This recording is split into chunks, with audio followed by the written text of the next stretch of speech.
Hello? Hey, Mum. Yeah, look, can I call you back? I'm just about to do my lineup video for Collingwood. Yeah, I'll call you back after. No worries, thanks.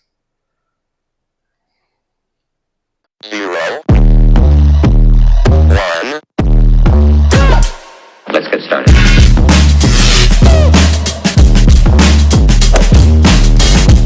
And a very good afternoon to you all, and welcome to another episode of the Black and White United show. I'm your host, Andreas. Thank you so much for tuning in with me this afternoon. Going to be a fairly quick video. We're just going to quickly touch on the Collingwood lineup and obviously our ins and outs. A bit of a strange dropping there with Ed Allen coming out, but I want to dive into that one there a little bit. It was a little bit confusing, but I can sort of potentially see where they're coming from. I'd probably like a bit more of an explanation from the club, obviously after the game when there's a press conference, or if there's another one going on with the captain's run today or whatever, who knows.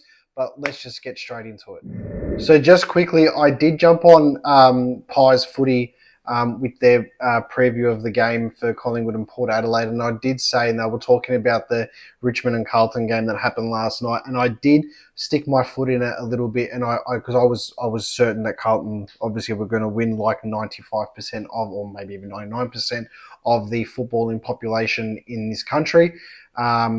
And also whoever else is overseas that follows footy, we all thought that obviously Carlton were going to win and win quite convincingly.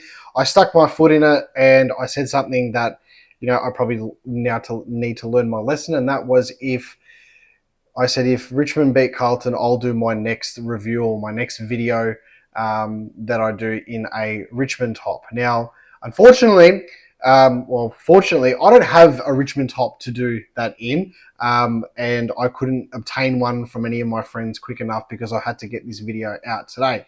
However, well done to...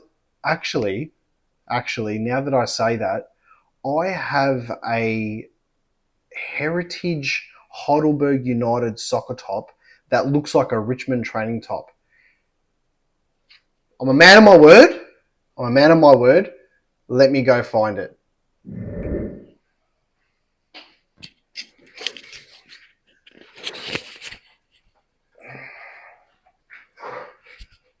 All right, we're back.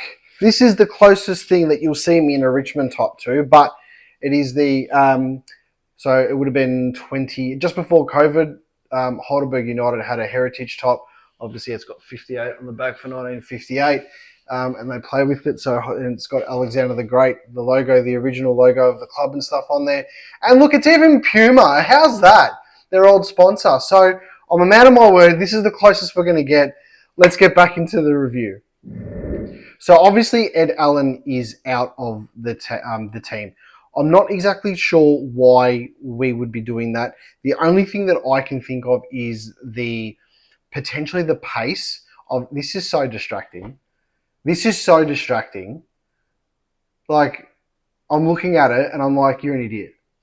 But I'm a man of my word. Anyway, I gotta take it off. I can't. I tried to do it. I tried.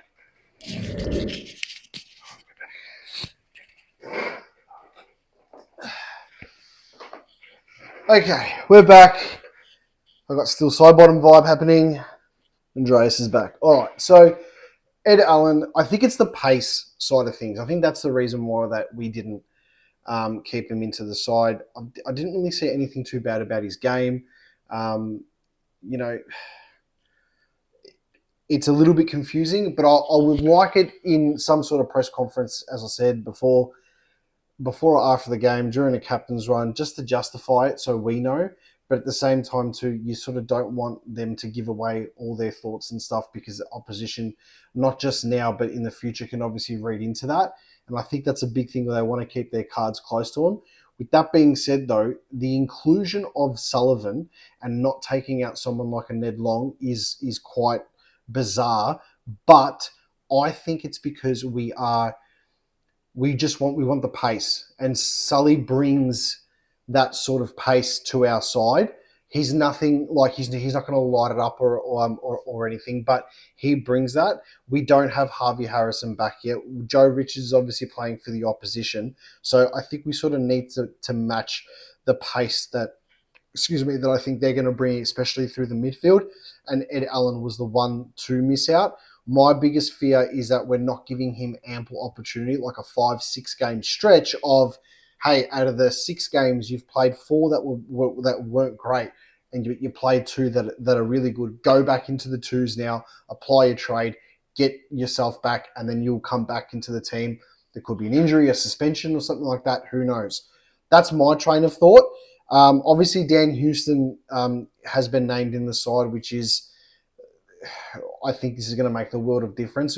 But with that being said, I was on the Carlton channel, the Jumper Punch, about 2 nights ago, and they were just canning Collingwood and stuff like that, which 24 hours in footy is, or 48 hours is a long time now, isn't it, guys? Yeah, I know you're watching this one. But they were saying that Collingwood's old, Collingwood's slow, Dan Houston's not going to make a difference, blah, blah, blah. My personal opinion is, and I said this on their channel, I don't think for this one game Dan Houston is going to set it on fire. My expectations of Dan Houston playing for Collingwood this weekend are he's going to have a decent game, he's going to make an impact, he might snag a goal, he's going to be reliable down back, but he's not going to set it alight. And the reason why I'm going in with that sort of mentality is because it's his first game for the club. He's going to be playing in front of 85,000 people, right? Maybe even more, okay? And then on top of that, he's playing against his old side. So I'm sort of got my expectations a bit low because, he's not a Joe Richards. He's not he's not a B grade, B plus sort of footballer. He is the elite of the elite. And I would rather have expectations a bit lower going into your first game against your old side. If we were playing against anybody else at the G, I would have absolutely no issue whatsoever. I would think Dan Houston, Nick Dacos, Josh Dacos, they're going to run amok. We've got this.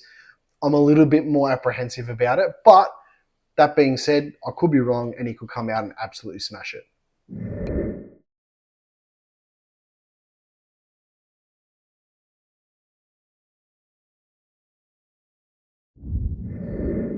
Just with our emergencies, obviously Billy Frampton's emergency, Ed Allen's on the emergency, so it's definitely not an injury if he's been named on the emergency list. I am happy that Ash Johnson is an emergency for us. I don't think he's going to go past this season at Collingwood unless something crazy happens.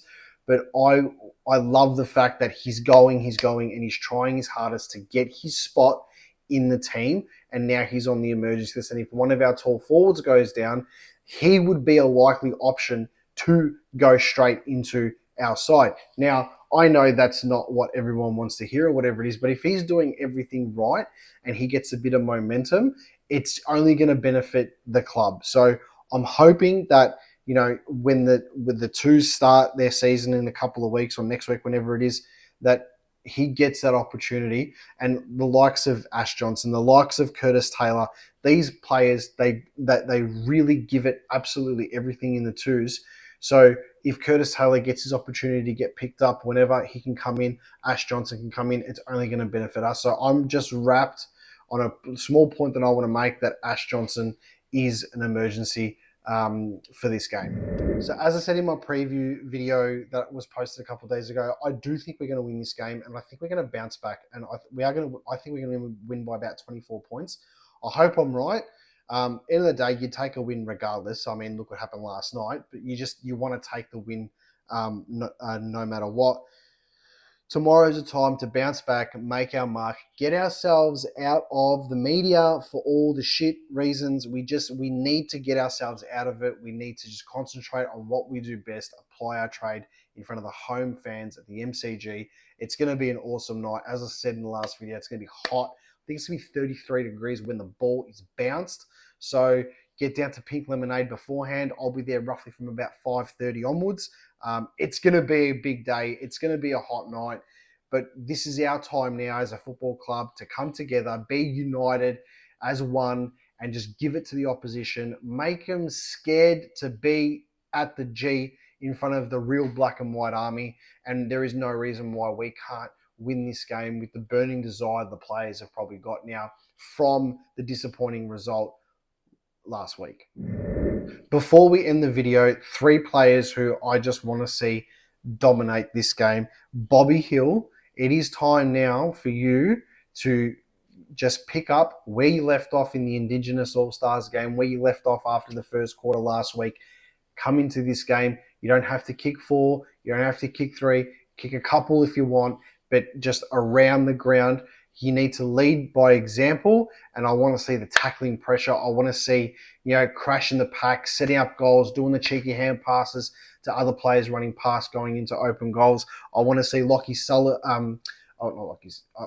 Sullivan would be good if he has a good game too, but I want to see Schultz now in front of the home crowd be like, hey, my tackling pressure and everything around is good. It's time now to hit the scoreboard, because around the ground he does everything properly. It's time to hit the scoreboard. And I want to see Reef own this position somewhere down back, whether it's centre half back, full back, back pocket, wherever it is. I want to see him own it and cement his spot into the back starting 6, regardless of who's coming in, who's coming out, whatever. I want Reef to be a starting selection there, and we can gel as a defence now with obviously Houston coming in. They're the 3 players really, or 4 if you include Schultz, that I want to see just own it. And the other one too is obviously Membry, just leading out, taking good grabs. If everything clicks, especially from the middle going into the forward line, there's no reason why we can't win this game by 24 points. Get down to Pink Lemonade, as I said. Come and say hi if you see me. There's going to be a whole bunch of us there. Finally, footy really returns at the G, the home of the Pies. Call it as you see it. Leave a comment. Tell me what you think. And as always, go the Tigers. Go the Pies.